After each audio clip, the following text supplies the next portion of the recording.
Un menú variadito, y si ustedes han escuchado las noticias, el Ministerio de Agricultura y Ganadería ahora le pide a las carnicerías que tienen que etiquetar y poner la fecha de vencimiento en sus carnes, indiferente, cocinada, cruda, esto tiene que estar clarísimo. Pero ¿cómo se va a implementar esta medida para que usted también conozca sus derechos en este tema? Así que tenemos acá dos invitados de lujo y le damos la más cordial bienvenida a la doctora Silvia Porras. Muy buenos días, doctora. Buenos días. Y también al especialista en carnes, don Mario Alberto Quesada. Don Mario, muy buenos días. Don Mario, usted que es experto en el tema de carnes y carnicerías, ¿cómo va a implementar la carnicería ahora esta necesidad que está implementando el MAC de que esté todo, ¿verdad?, debidamente etiquetado con su fecha de vencimiento? ¿Cómo va a ser? Bueno, definitivamente esto importa podríamos decir, una revolución copernicana, porque es cambiar de mentalidad. Cuando hablamos del reglamento de etiquetado, tenemos que considerar que el consumidor que llega a nuestro negocio llega con necesidades, llega con exigencias y llega con preferencias. Y la ley establece que debemos responder a esas necesidades con una información veraz y oportuna. Se han establecido diferentes estaciones a través de las cuales pasa la carne, y a cada una de esas estaciones se les ha demandado cierta información para el usuario inmediato. En el caso de las carnicerías, definitivamente tenemos que implementar un sistema de etiquetado. Yo he traído para esta conversación un recurso que utilizamos nosotros en la carnicería que tenemos, donde se le pone al producto, según la regulación del Ministerio de Agricultura y Ganadería, los elementos básicos que tienen que ver con el origen de la carne, tiene que ver con el precio, tiene que ver con la fecha de vencimiento, la fecha de matanza, el nombre del producto y algo muy importante. Este reglamento, bueno, yo se lo facilité a... Sí, ¿a quién se lo dio, don Mario, para verlo? Al compañero que me atendió ahí, se lo di, es un aparatito. Es un aparatito sí, que es el que le va a hacer... Sí. Chayito, páseme por acá, amor. Sí. Gracias. Esto, entonces... ¿Cómo es que va a funcionar?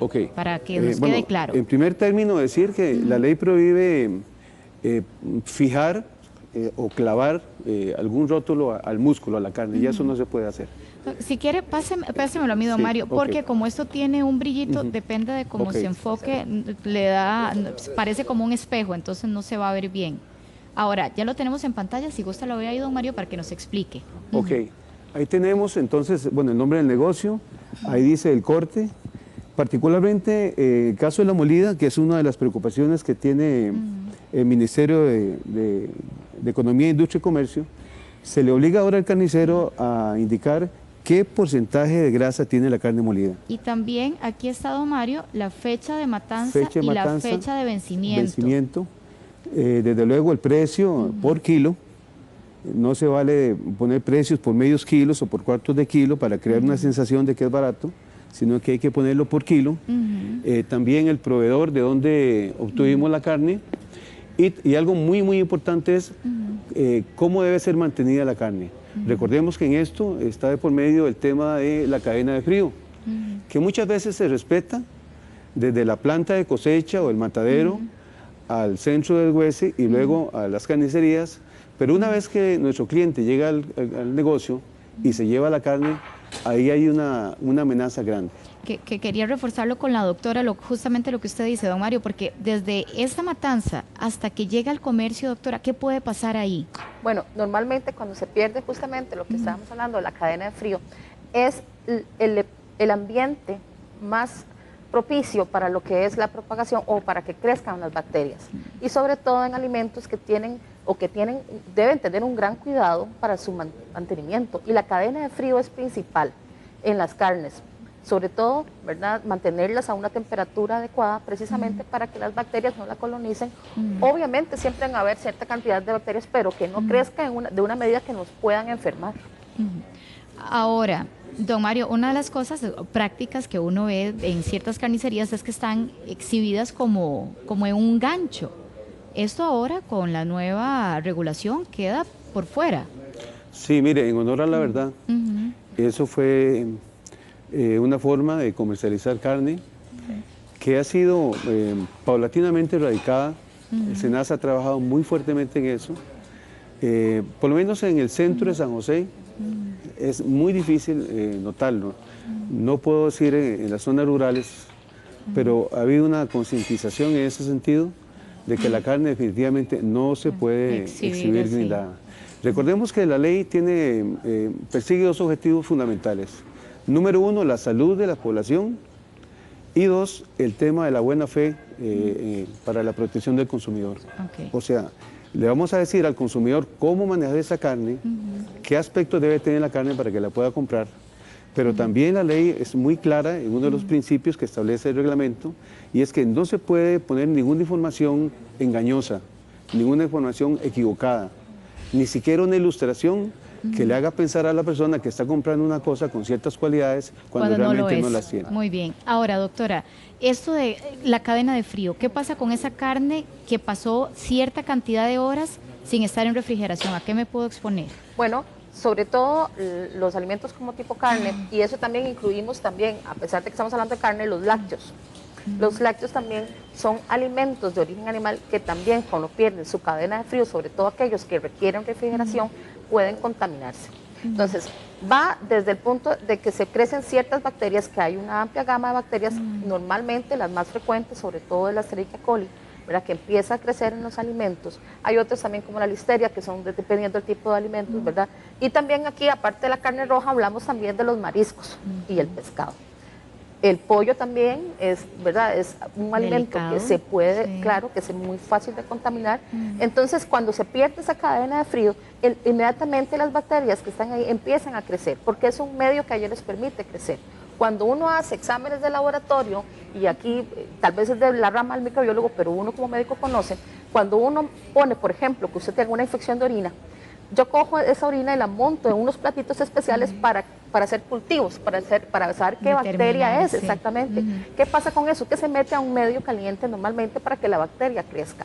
¿Qué quiere decir eso? Que en frío la bacteria obviamente se reduce ese poder de crecimiento, y por ende, si tenemos, dependiendo del tipo de bacteria, podemos tener, ciertas bacterias producen toxinas, y toxinas que son bastante severas y producen cuadros de fiebre, diarrea, vómito bastante severos, y muchas veces no ocupamos solamente ponerle suero al paciente, sino que ocupamos darle un antibiótico, porque es un paciente que se puede morir por una intoxicación bacteriana, grave, por una enterotoxina que se llama. Y aquellas personas que dicen, no, es que el fuego mata todo, ya ahí pasó un tiempito, pero yo llego y lo cocino y no pasa nada. No, igual, si está colonizada, bueno, obviamente que el fuego y una buena cocción, ¿verdad? Porque tal vez es más riesgo cuando comemos con carnes, tal vez más crudas, en término medio, por ahí, o los mariscos, por ejemplo, en lo que es el sushi, por ejemplo, los ceviches, ¿verdad?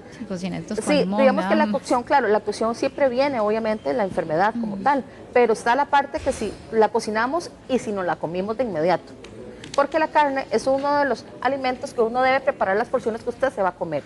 Porque cuando dejamos la carne cocinada y la dejamos ahí, ya está cocinada, no le va a pasar nada. No, también hay crecimiento de bacterias, se pueden también contaminar por los utensilios, por la forma que la estamos guardando, y se perdió la temperatura, y eso obviamente hace que produzca un crecimiento de bacterias. Ahora, don Mario, usted hablaba de que hay señales en la carne que nos van a hablar.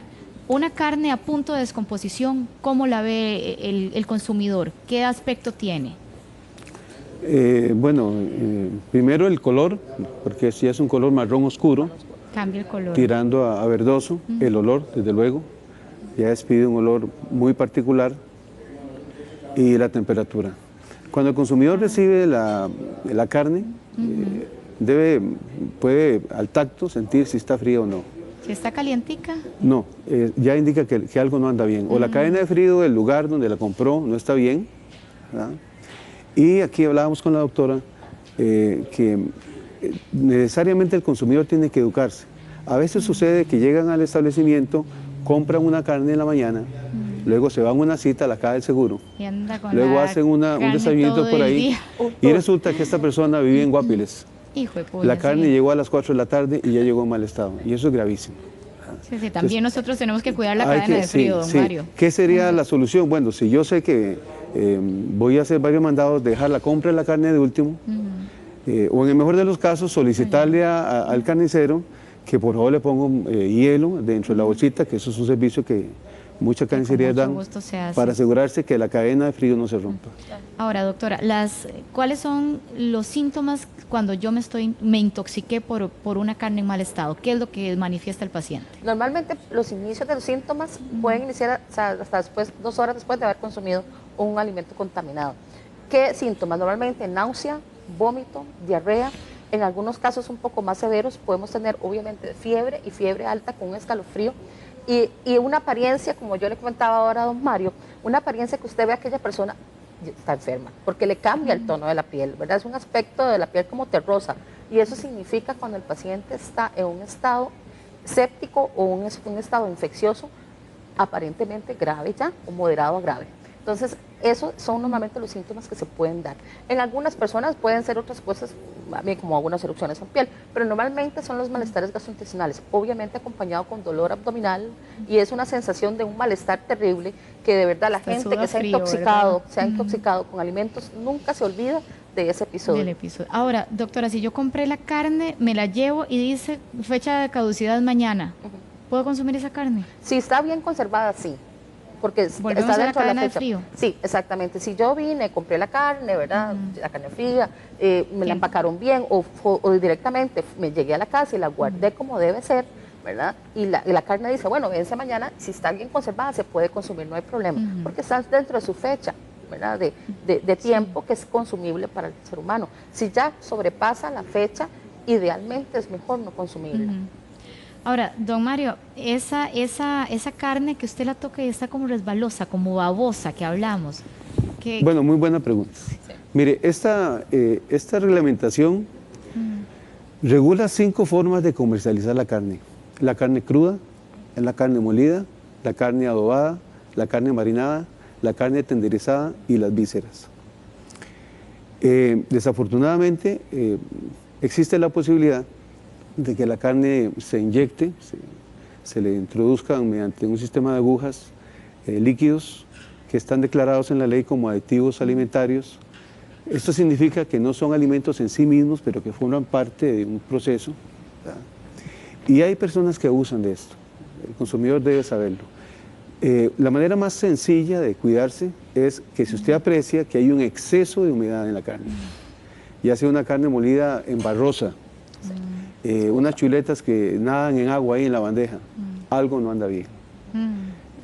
Recordemos que estamos hablando de músculo, es proteína, que si le adicionan fosfatos, ella va a retener agua y eso es una mala práctica desde todo punto de vista y eso es lo que persigue la ley. Muy bien, en buena hora entonces, cuidar al consumidor. Don Mario, doctora, y siempre importante es comprar la carne en lugares legales, ¿verdad? En lugares que tengan sus certificaciones, que eso es muy importante. Que estén con la ley. Que estén con la ley, porque eso es muy importante, sobre todo por el asunto de la cadena de frío, ¿verdad? Si tenemos una carne de dudosa reputación, porque muy barata, muy de todo, mejor no, porque la consecuencia no nos juguemos a pasar por una intoxicación que ya nos dijo la doctora que está bien feíta la cosa. Exacto. Don Mario, doctora, muchísimas gracias. Hasta luego. Excelente. Buenos días. Buenos días, Pat.